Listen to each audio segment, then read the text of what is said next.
Hi, I am Nora. I remember the first time I truly felt invisible. It was my 16th birthday, and the living room was filled with laughter, ribbons, and the smell of fresh chocolate cake. I had spent weeks planning everything perfectly: homemade decorations, a playlist of my favorite songs, even a small speech to thank my parents. I wanted them to see me, to notice me. But they didn't. Instead, all the attention went to my younger sister, Madison. She arrived wearing that gold dress she somehow always managed to pull off perfectly, hair shimmering in the afternoon light. My mom's smile was brighter for her. My dad lifted her high into the air, joking and praising her little achievements as though the room belonged solely to her. And me? I stood at the corner of the room, smiling politely, keeping my hands to myself, pretending it didn't hurt. It hurt. Every family gathering, every holiday, every small milestone followed the same pattern. Madison always front and center, me relegated to the edges, a shadow of a daughter they never seemed to notice. Birthdays, school achievements, even college acceptances, they celebrated her like she was the crown jewel of our family. And me?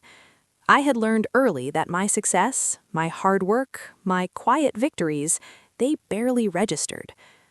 I learned to blend in, to shrink myself so the spotlight could shine elsewhere, to smile when my chest felt heavy, to nod when my parents praised Madison for something I had helped make happen. It became second nature. Clara Thompson, the quiet one, the helper, the afterthought. Yet, beneath all that, a fire was quietly burning. Every book I devoured, every business plan I scribbled in my notebook, every small accomplishment became my secret rebellion. Not against my sister, but against the world that made me feel small. I told myself, one day they will see me, not because I demand it, but because I will create it. Tonight, as I sit in my car, gripping the steering wheel a little too tightly, I feel that fire flare up again. The gates of the Thompson estate swing open, their iron arms cold and unyielding, just like the walls of my childhood home. Leaves crunch under my tires, a symphony of gold and crimson that clashes with the hollow ache in my chest. I smooth my blouse, straighten my skirt, and take a deep breath. It's my mother and father's 35th anniversary tonight, and Madison, of course, is perfectly timed to arrive in her shining dress, all charm and sparkle. I know what's coming. I know I will be overlooked. I know I will be the quiet shadow, the helper, the invisible daughter. But tonight feels different. Tonight there's a whisper in the air, a subtle shift that I can't quite name yet, something that hints at change. Something that reminds me that while I've been invisible for decades, I've also been preparing, watching, learning, waiting.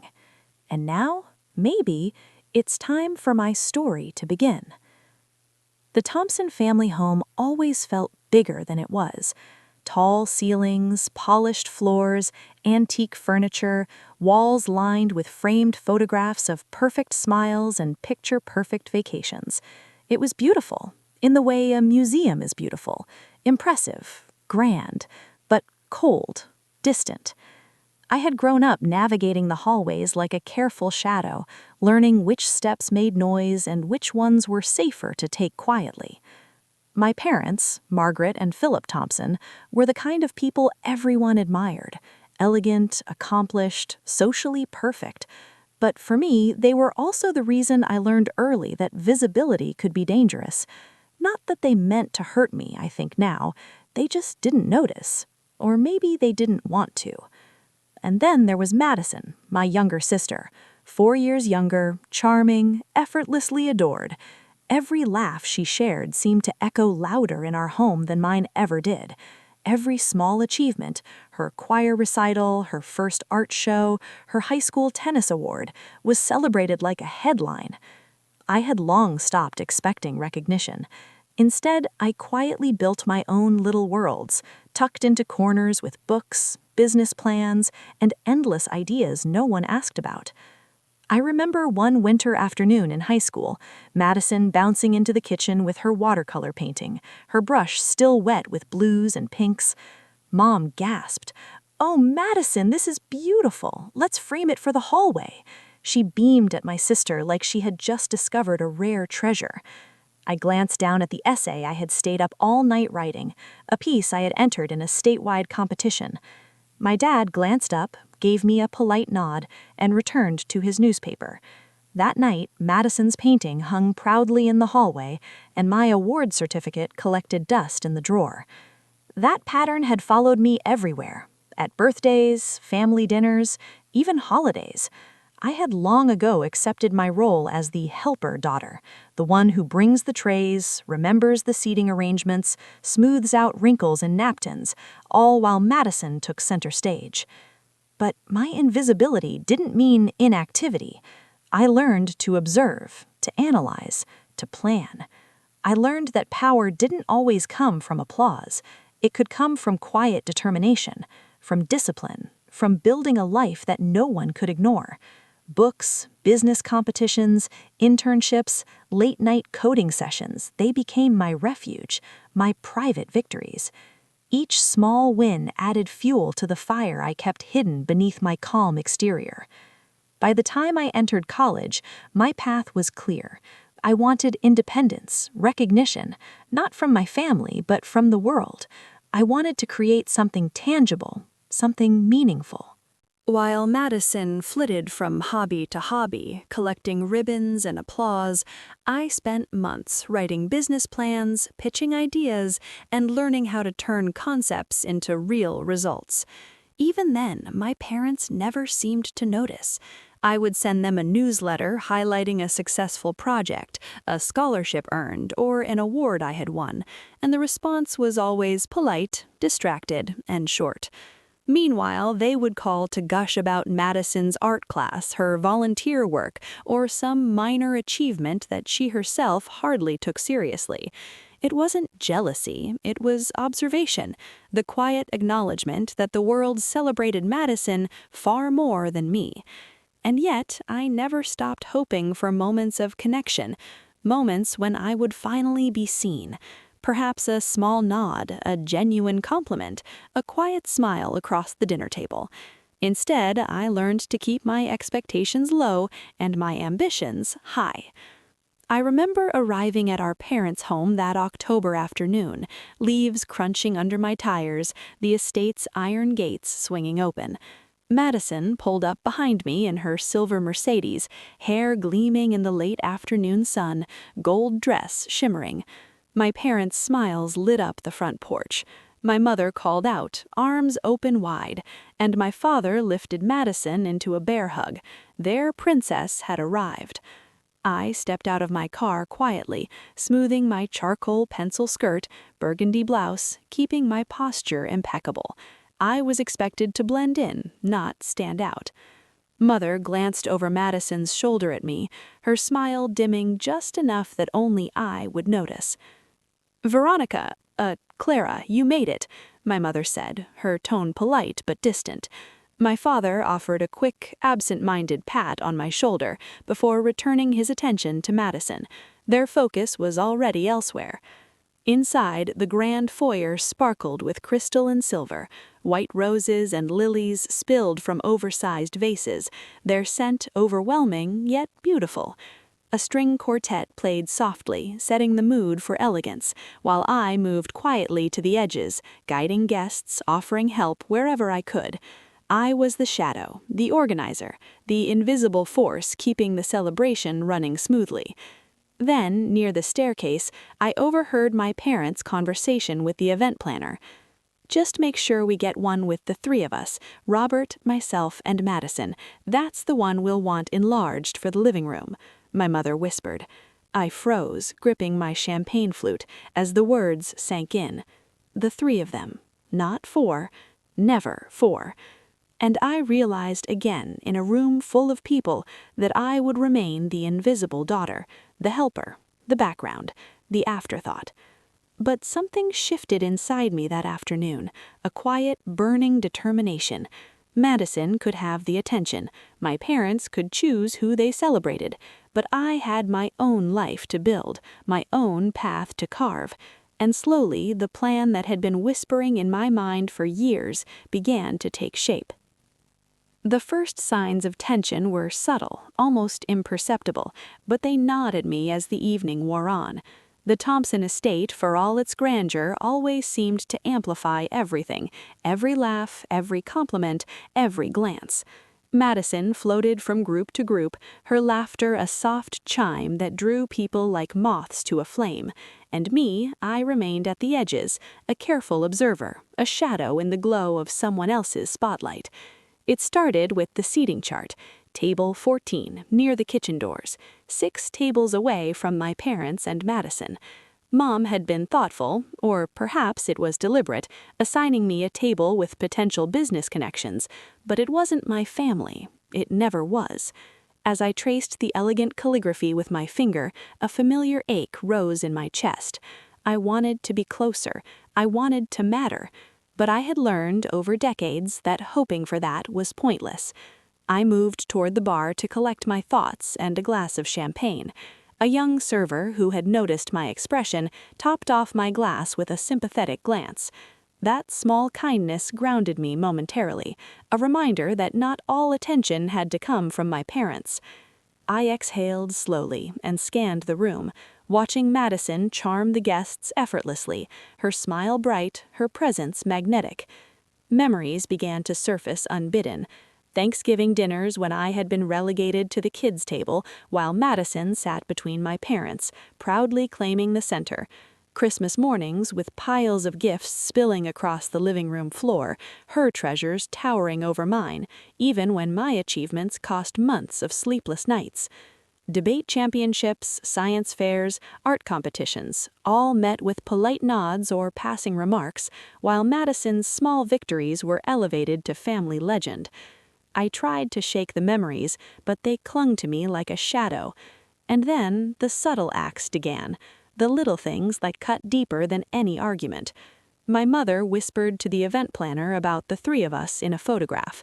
My father praised Madison's volunteer work at the local hospital in front of the guests, ignoring my own recent accomplishments with white innovations. Each moment a reminder, I existed in their world, but only as a supporting character. And yet, tonight wasn't just about my parents' anniversary. It was about control. Madison had learned the rules perfectly. Arrive late, dressed impeccably, laugh just right, draw every eye. And I had spent years learning to observe and endure, but also to plan. My internal fire flared as I reminded myself that visibility wasn't about their recognition, it was about my own actions, my own choices. The first confrontation came in subtle form. Aunt Susan, cheerful and always trying to mediate, approached me with a smile that didn't reach her eyes. "Clara, dear, the Hendersons will be at your table. They're always looking for tech consultants." She patted my arm distractedly before floating away to greet other guests. Polite, well-meaning words, but beneath them a reminder that I was a tool, a connector, an afterthought. I nodded and made my way to my table, setting down my glass. Across the room, I caught Madison laughing with a group of college friends my parents had never met. She leaned into their conversation, her head tilted in that perfectly practiced way that made everyone think she was naturally radiant. My chest tightened. That warmth I had cultivated, my fire, my intellect, my careful planning, remained unseen. Then came the announcement my parents had been waiting for, the toast. Dad rose from the head of the table, silver hair catching the chandelier light. He raised his glass, sweeping the room with a practiced smile. 35 years, he began. 35 years of building a legacy, a home, and a family. His gaze landed squarely on Madison. The warmth in his eyes for her was unmistakable. And nothing represents that legacy better than our beautiful daughters, especially Madison, who brings sunshine wherever she goes, he continued. I froze, my practiced smile in place, a mask honed over decades. My own achievements, my years of planning, my private victories, they did not exist in this moment. I felt the familiar ache in my chest, the one that had followed me through childhood, high school, college, and the early years of my career. My parents had never once paused to acknowledge the battles I had fought quietly, the success I had carved out on my own. The toast went on. My name never crossed their lips, not once.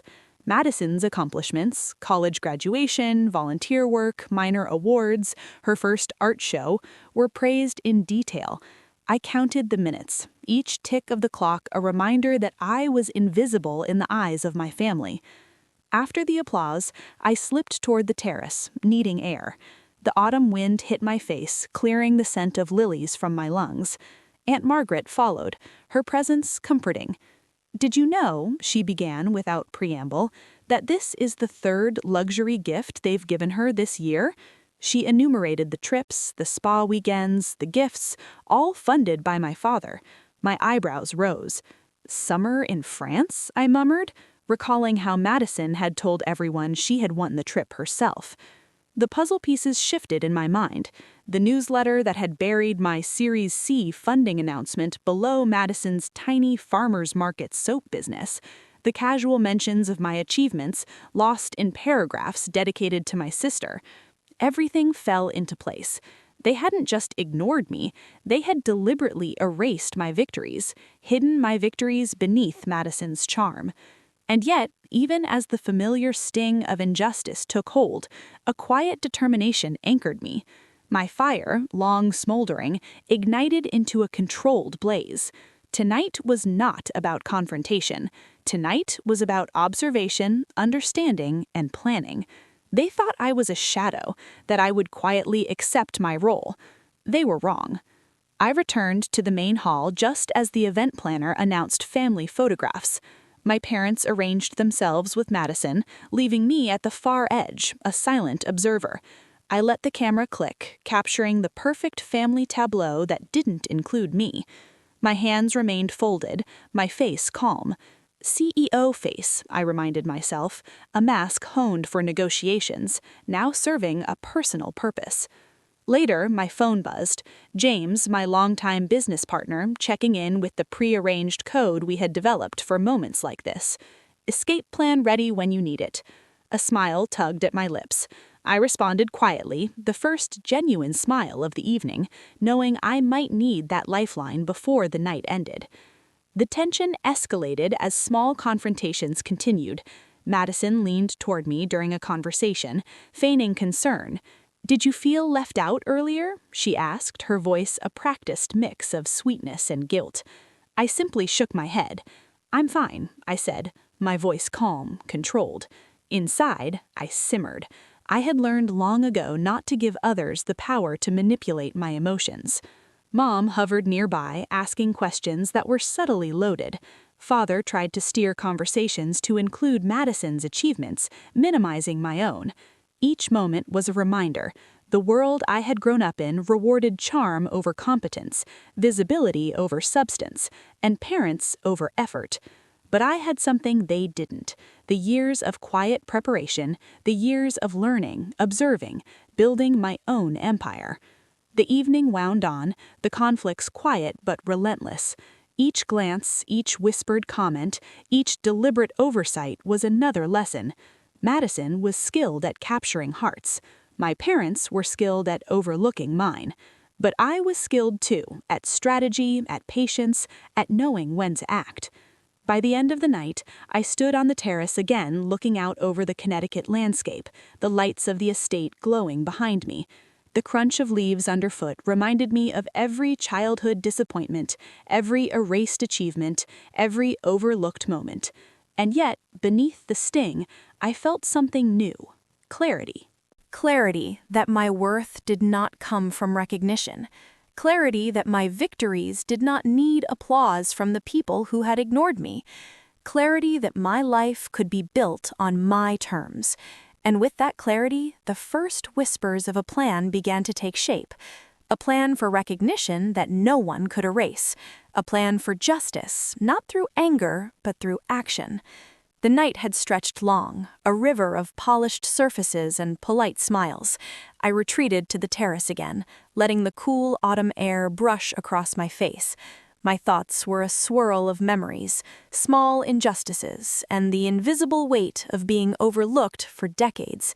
I thought of every holiday, every birthday, every achievement buried beneath Madison's charm. And then, almost like fate, my phone buzzed. It was Alexis, my assistant. "Clara, I know you're at the family event, but something urgent has come up with the Singapore client. Need 10 minutes to review. Can you step away?" I smiled faintly, feeling a moment of relief. Finally, a world outside the Thompson estate that demanded recognition, not for my presence at a dinner, but for my skills, my decisions, my intellect. I nodded to myself, slipping back inside quietly, careful not to draw attention. But before I could leave entirely, Aunt Margaret appeared, as if she had been waiting for me. "Clara," she said, her voice low, almost conspiratorial, "you should see this. It's about your grandmother." My heart skipped. Grandma Margaret had always been my quiet ally, the only adult who truly saw me, who understood my mind, my heart, my worth. I followed her through a side door into a small study, away from the glimmering chaos of the party. Margaret handed me a worn envelope, yellowed with age, sealed with wax, and bearing the initial M. My fingers trembled slightly as I broke the seal. Inside was a letter, dated 3 weeks before Grandma had passed. "My dearest Clara," it began, "if you are reading this, it means the weight of being overlooked has become too heavy. I always saw what others failed to notice. You are the daughter who quietly observes, who learns, who plans.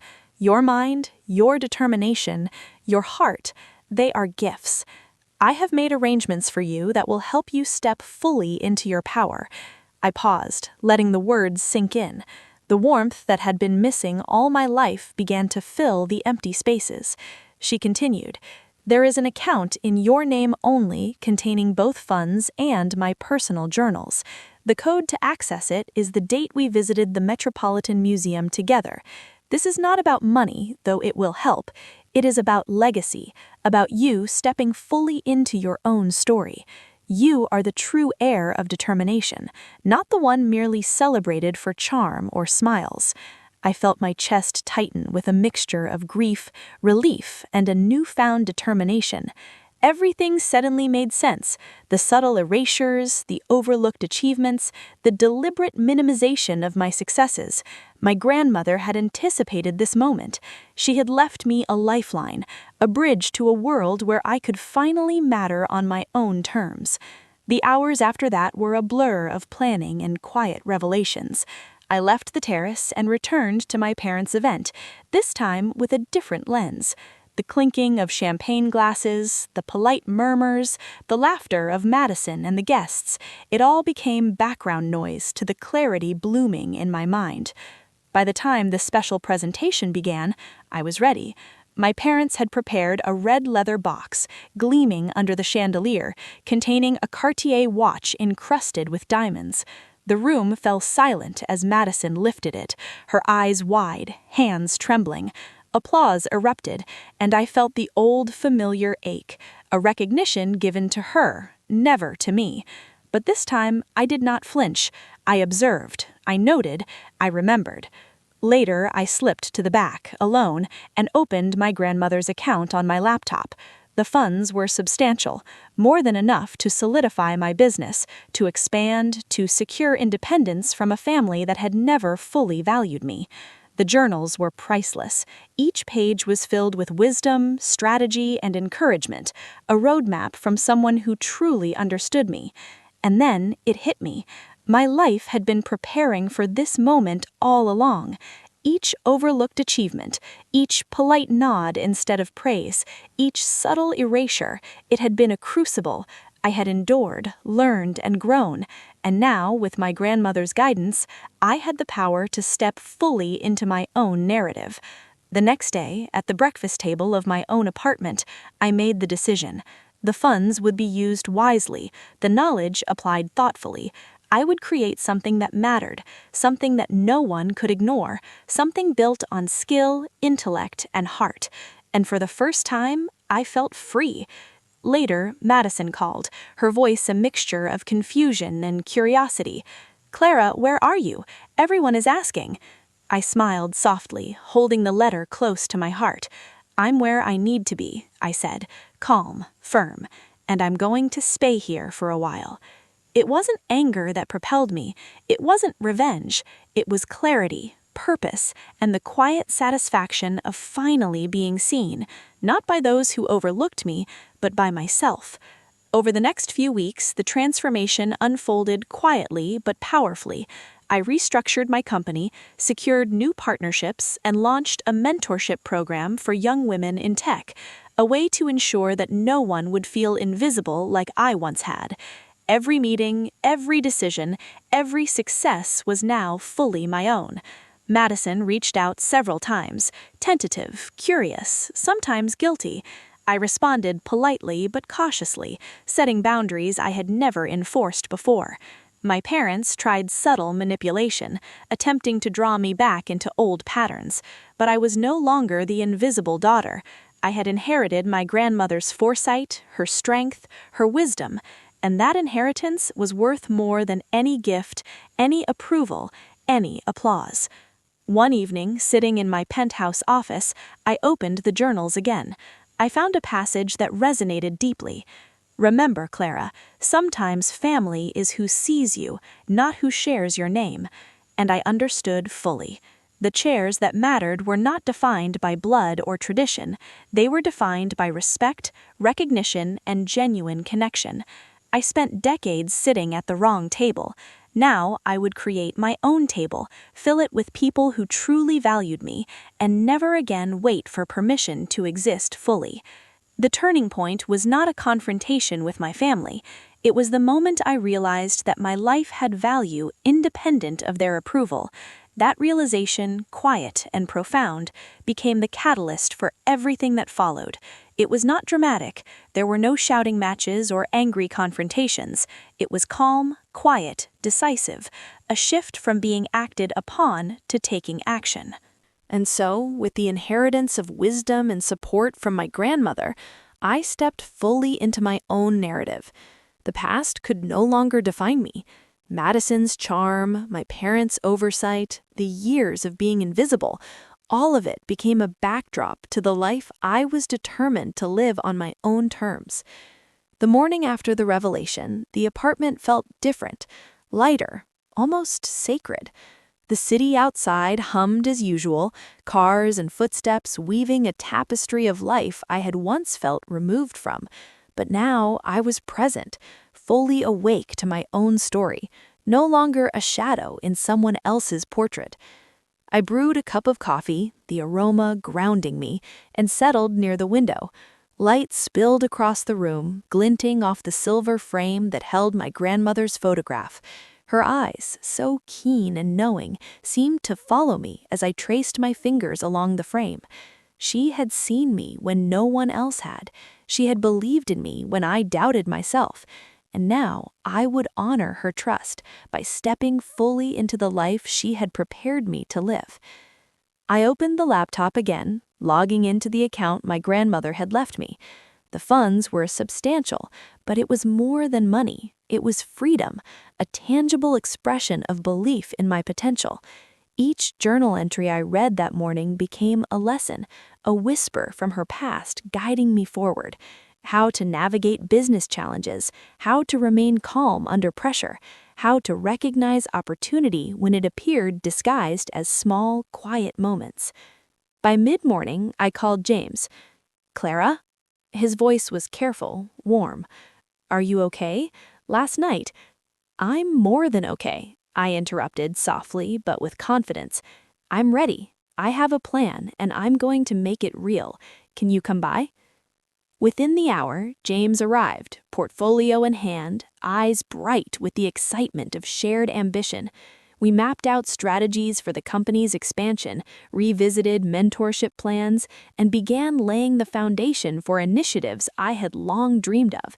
It was thrilling, not just for the professional potential, but for the feeling of finally being in control of my own narrative. Every decision was mine. Every success would be celebrated in truth. By afternoon, my team had arrived. Caitlin, Devin, and Michelle brought energy and ideas, ready to collaborate in a space that was finally mine to direct. We celebrated quietly, with coffee and laughter, without pretense or performative politeness. It was a stark contrast to the glittering halls of my parents' estate, where every smile and gesture had been calculated. Here, recognition was authentic, and every voice mattered, including mine. I paused mid-discussion, gazing out the window at the Hartford skyline. Memories of last night at the estate came flooding back. The red leather box, Madison's forced excitement, my parents' rehearsed smiles. I had felt anger once, a simmering bitterness, but now it was transformed. It was clarity, not vengeance. Every slight, every overlooked moment had prepared me for this life, and instead of seeking retaliation, I sought growth.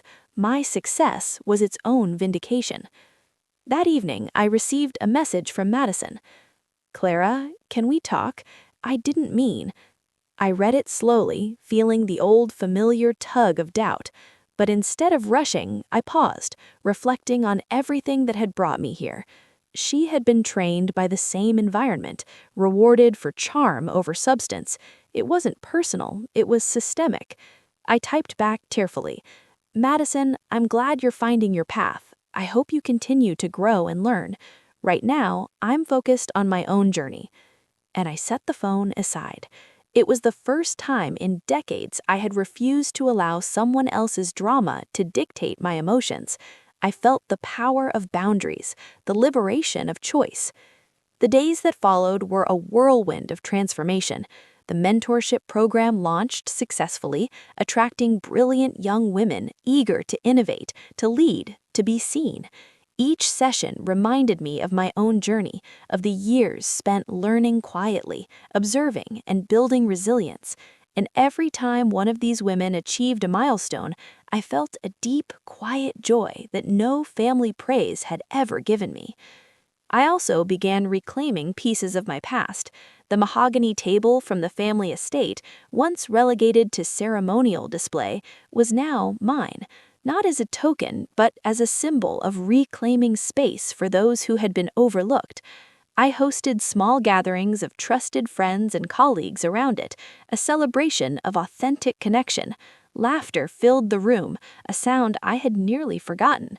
This table was no longer a witness to exclusion, it was now a stage for genuine recognition. Even Madison began to see the shift. She approached me tentatively one morning during a break in one of the mentorship workshops. "Clara, I didn't realize how much you've accomplished," she admitted, her voice quiet, vulnerable. I smiled softly, acknowledging her words without judgment. "It's never too late to focus on what you can control, Madison. There's room for both of us to grow." It was a pivotal moment, not a reconciliation, but a boundary set with grace. I no longer needed her approval or validation. I had my own, and it was sufficient. Then came the inevitable outreach from my parents. My father's voice was clipped, attempting control.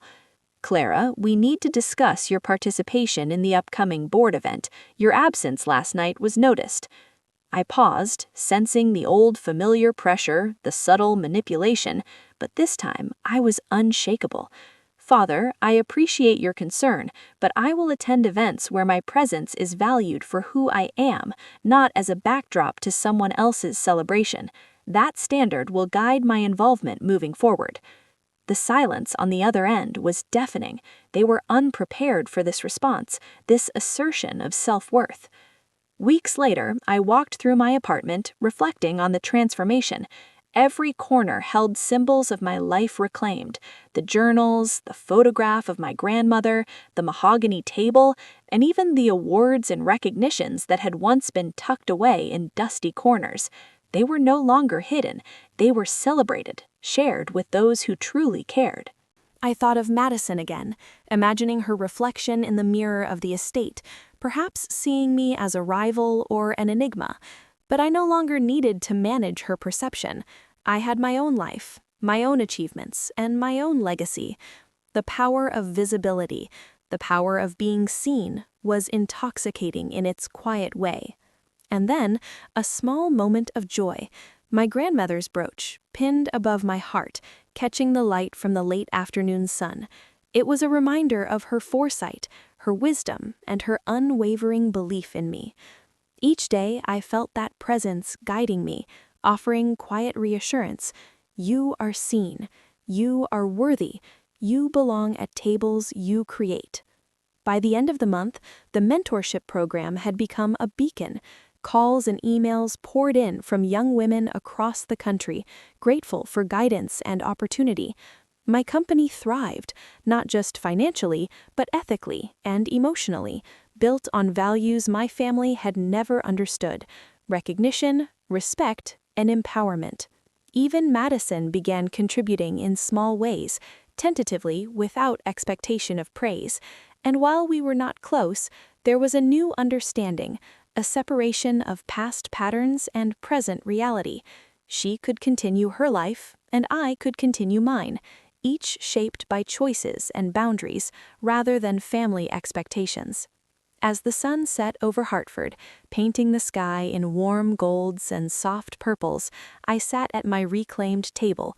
A small group of friends and colleagues gathered for dinner, laughter rising naturally, without calculation. I poured a glass of wine, feeling a quiet pride, not in triumph over others, but in the peace I had finally earned. The letters from my grandmother remained open on the desk nearby, pages filled with wisdom and care, and as I closed my eyes for a moment, I whispered a silent thanks. She had seen me, she had believed in me, and because of her, I had learned to see and believe in myself. The resolution was not dramatic. There were no ultimatums or public confrontations.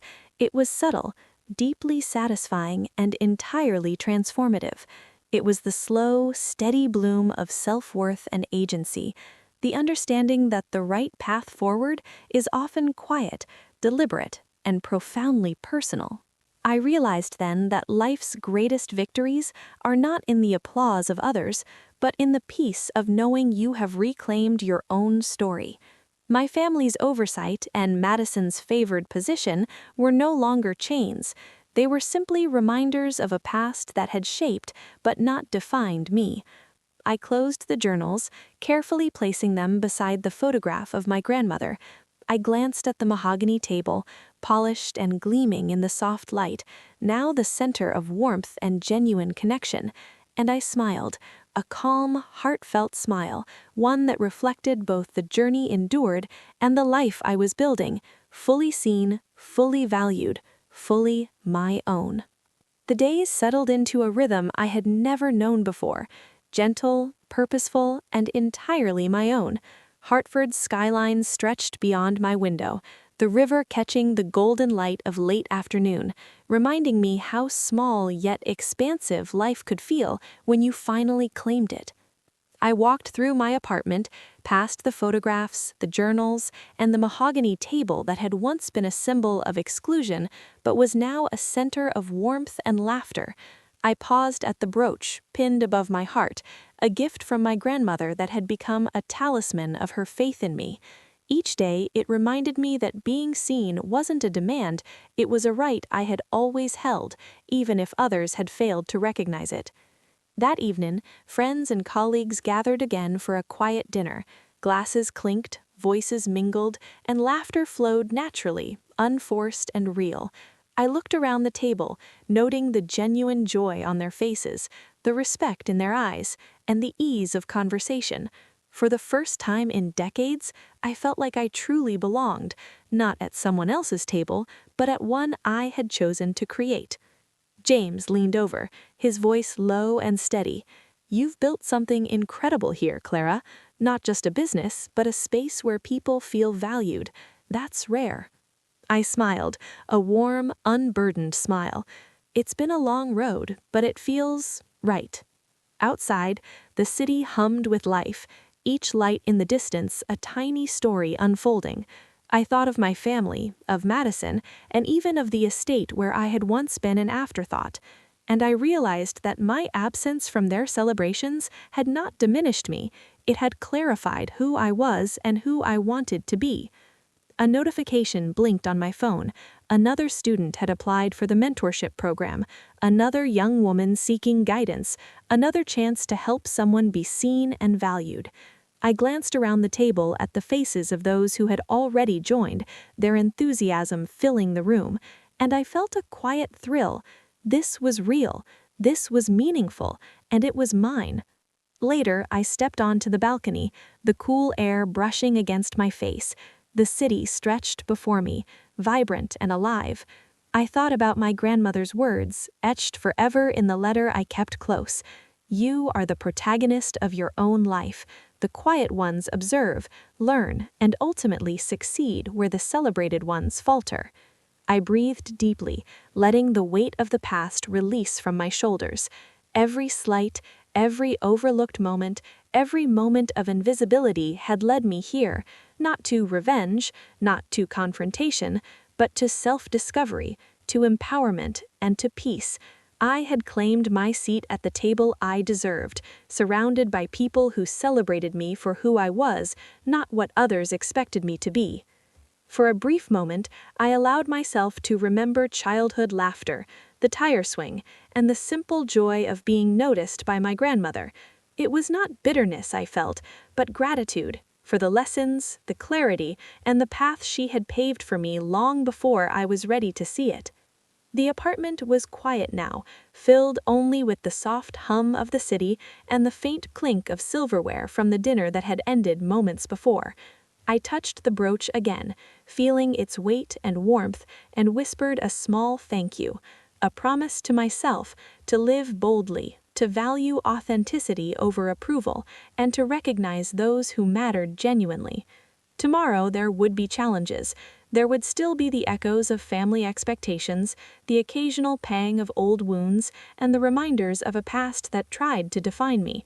But tonight, there was clarity, contentment, and a profound sense of freedom. I had discovered the power of choice, the strength of boundaries, and the beauty of creating a life where I was truly seen. I turned away from the window, the city lights twinkling behind me, and took my place at the head of the table once more, not because of inheritance, obligation, or recognition from those who had ignored me, but because I had earned it through resilience, wisdom, and self-belief. And finally, I felt it, the deep, unwavering peace that comes not from triumph over others, but from triumph over fear, doubt, and invisibility. I was exactly where I was meant to be, fully visible, fully valued, fully free. The empty chair at the far end remained, not as a symbol of exclusion, but as a reminder of the journey I had taken to arrive here. And for the first time, I could smile without hesitation, knowing that the life I had always wanted was now fully within my grasp.